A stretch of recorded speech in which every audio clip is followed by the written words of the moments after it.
Everything in life came easily to Roberta. She was well aware of how lucky she was. Since childhood, she had noticed that most people lived much differently, much poorer than she did. She was the only child in the family, and besides that, her father raised her alone. Her mother had died when Roberta was not yet 3 years old. Her grandparents adored her, and she was, to put it mildly, spoiled. By the age of 23, having barely graduated from university with a degree in journalism, Roberta decided to take a break from doing anything and just live life to the fullest. Her father didn't mind, he always agreed with his daughter. "That's it, Daddy," she said to her father, putting her diploma on his office desk. "As I promised, I finished university. Now I want to have some fun." And that's exactly what she did. She spent nights in clubs and various parties, and traveled to foreign resorts, with her wealthy father footing the bill. Despite her sometimes immoral lifestyle, which he suspected, he considered it the follies of youth and believed that she would eventually settle down. One day, Roberta and her friends decided to stroll around the city center before heading to a club. They usually gathered no earlier than 10 or 11 in the evening, but the weather was so nice that they decided to meet earlier, around 7 o'clock. The friends had been waiting for Roberta at the designated spot for 20 minutes when she arrived. "You're always late, Roberta," said Albina, one of her friends, wrinkling her neat nose. "We're tired of waiting for you." "Oh, come on," Roberta waved her hand with a bright, expensive manicure. "At least you got some sun, instead of always going to tanning salons. So, where are we going?" She looked expectantly at the girls. Chewing gum, Melissa, a girl with plump lips painted with red lipstick, spoke up. "Let's go to the waterfront. There are artists drawing people. I've wanted my portrait done for ages." "That's a great idea," exclaimed Albina, clapping her hands. "I want one too." And the girls headed towards the waterfront. As they walked, guys turned to look at them, which of course flattered them. They all came from wealthy families, having met at the private high school where they studied. They dressed brightly, sometimes even flamboyantly, and lived life to the fullest. Wealth and common interests in a carefree life united them. They reached the waterfront and started looking at the numerous street artists, deciding which one to choose. After a few minutes, Roberta pointed towards a young, handsome guy dressed in a worn-out plaid shirt. "Girls, let's go to him. Look, there's no line." "Probably for a reason," Melissa grimaced. "He'll likely draw terribly." Roberta and Albina laughed. "Well, all the more reason to go," exclaimed Albina, grabbing her friend and dragging her towards the guy. "I think it'll be fun." The girls approached the young artist, stood in a semicircle, and were silent for a few seconds, giving him a chance to appreciate their beauty. But the guy didn't seem particularly impressed. "Do you want a drawing?"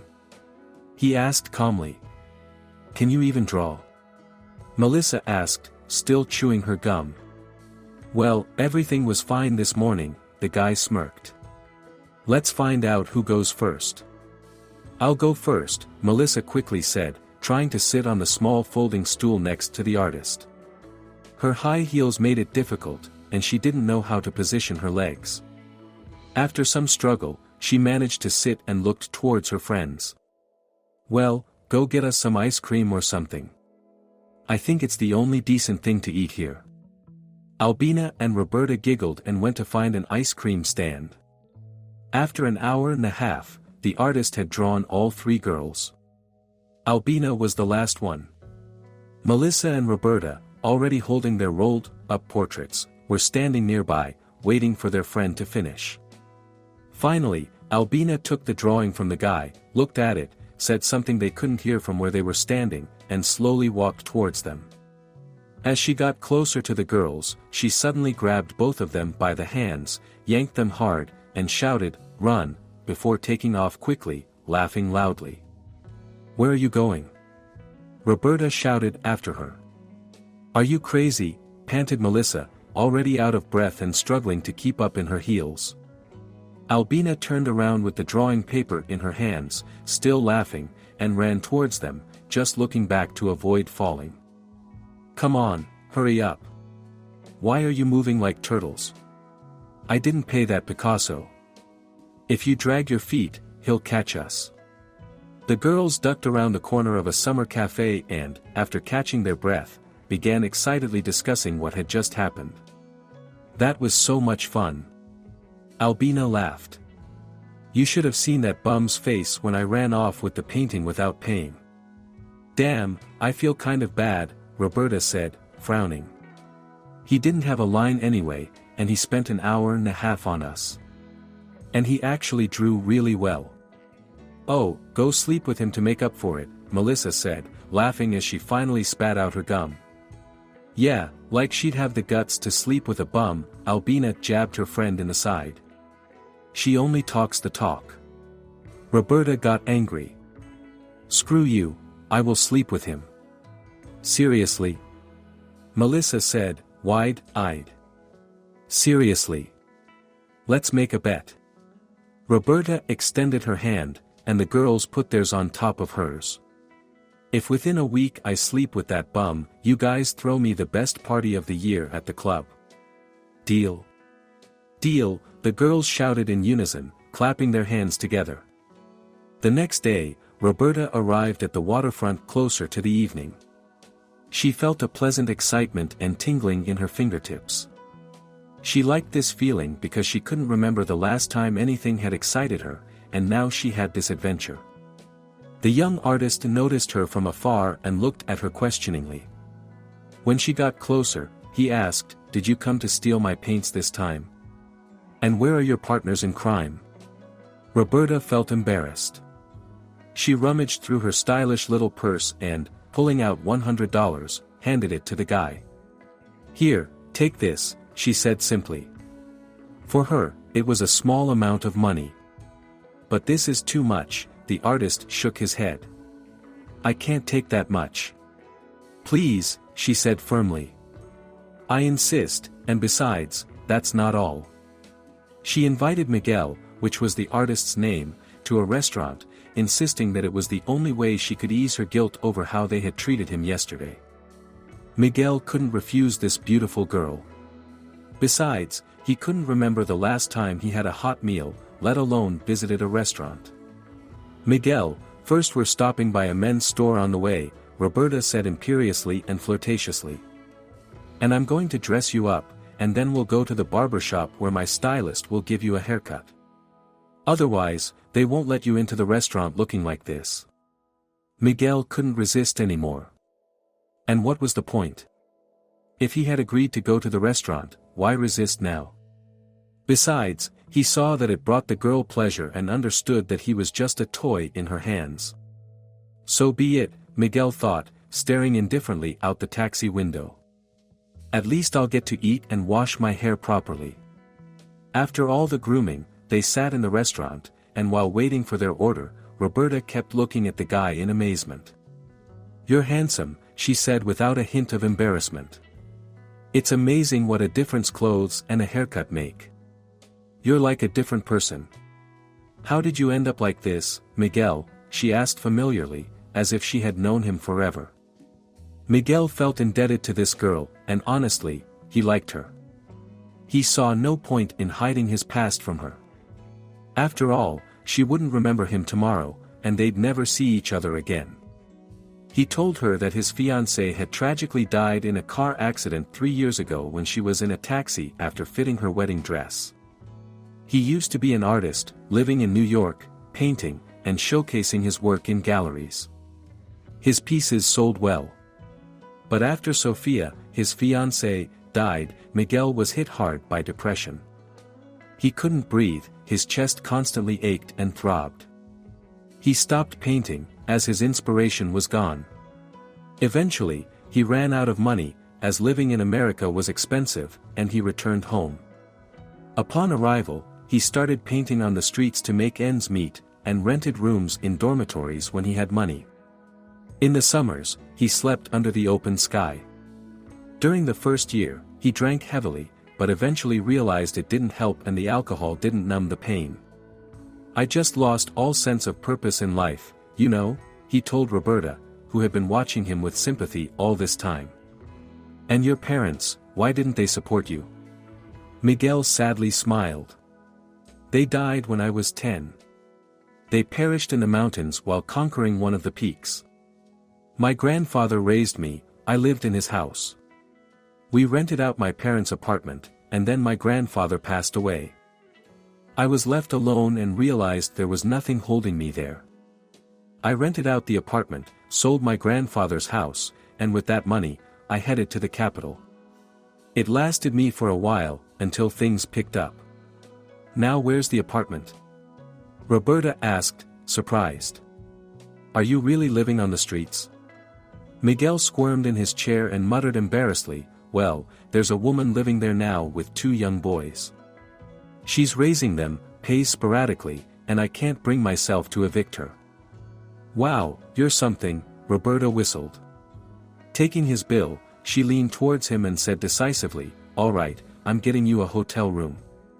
You'll stay there for a week, like a proper person." Roberta got Miguel a room and visited him every evening. They talked a lot, and by the 3rd day, after a good bit of drinking, she finally managed to seduce Miguel. After spending a night with him, she hurriedly left the hotel while he slept, resolving to forget him as soon as possible. She left a note on the bedside table, saying the room was paid for 4 more days, he could stay, and she thanked him for the night, wishing him well. That was it. Miguel woke up in the morning, read the note, and of course, felt disappointed. He had started to grow fond of the girl, though deep down he knew she didn't really need him. But sooner or later, this fairy tale had to end, so he left things as they were. Roberta's friends, seeing her photos, threw a grand party as promised. They were shocked that Roberta had casually slept with some street vagabond. But they didn't show it. A promise was a promise. A month later, Roberta started feeling unwell. She had been nauseous all week and constantly sleepy. She became very picky about food. Sitting in a cafe with her friends, she lazily poked at a plate of salad. Albina and Melissa exchanged looks. "Roberta," Albina began. She was the boldest of the 3. "Melissa and I have been watching you and we think, could you be pregnant? From that homeless guy?"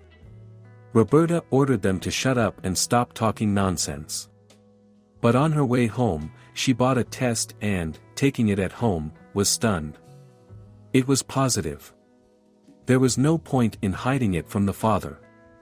She wasn't afraid of him, after all, her father had always been on her side. Boldly walking into the living room where her father usually watched the news after dinner, she confessed to him that she was pregnant and explained exactly how it happened. Roberta was surprised by her father's reaction. She had never seen him so angry.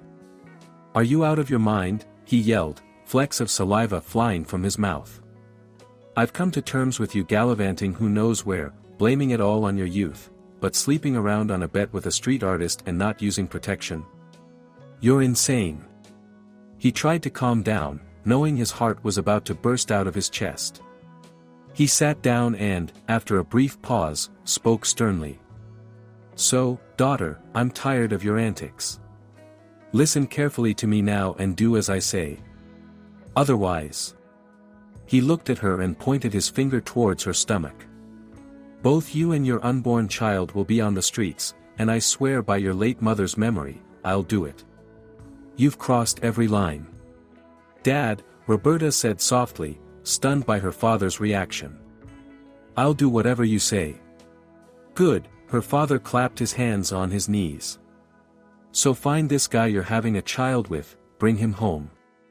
You'll live together, I won't tolerate shame like this. You say he's an artist? Well, it's not the worst profession, we'll manage. You'll learn to take responsibility for your actions. I've had enough of your tricks." Roberta was shocked by her father's proposal, but she had no way out. She didn't really want to live on the streets. At first, Miguel resisted, not wanting to move in with Roberta. But when she told him she was pregnant, he finally gave in. He had always dreamed of children. He and Sophia had planned to have a big family.